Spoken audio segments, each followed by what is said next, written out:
Last 24 hours ఇండియాలో ఏం జరిగిందో ఇప్పుడు తెలుసుకుందాం.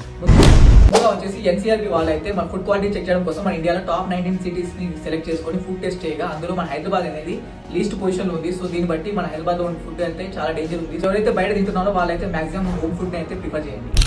ఇండియాలో రోజు రోజుకి విపరీతంగా పొల్యూషన్ పెరిగిపోతుంది. అందులో ఢిల్లీ అనేది ఫస్ట్ ప్లేస్ లో 567 పాయింట్స్ ఉండగా హైదరాబాద్ అనేది 170 పాయింట్స్ తోటి 7th ప్లేస్ లో ఉండగా దీని వల్ల ఇంకా ఎక్కువ పెరుగుతుందని చెప్పేసి ఢిల్లీ వాళ్ళు ఏం చేసినంటే అక్కడ ఉన్న స్కూల్ పిల్లలందరికీ ఏమో ఆన్లైన్ క్లాస్ కండక్ట్ చేస్తున్నామని చెప్పేసి నిర్ణయం తీసుకున్నారు.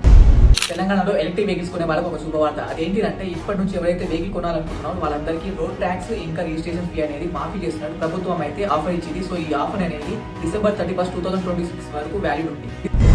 మన ప్రధాని మోడీ గారు అయితే నైజీరియా వెళ్ళడం జరిగింది. అప్పుడు నైజీరియన్ గవర్నమెంట్ వాళ్ళు మన ప్రధాని మోడీ గారికి వాళ్ళ హైయెస్ట్ నేషనల్ హానర్ అనే అవార్డు అయితే ఇవ్వడం జరిగింది. సో ఇది పొందిన ఫారినర్ రెండో వ్యక్తిగా మన ప్రధాని మోడీ గారు అయితే నిలవడం జరిగింది. సో ఇలాంటి లేటెస్ట్ అప్డేట్స్ కోసం అయితే మన ఛానల్ సబ్స్క్రైబ్ చేసుకోండి. And thanks for watching.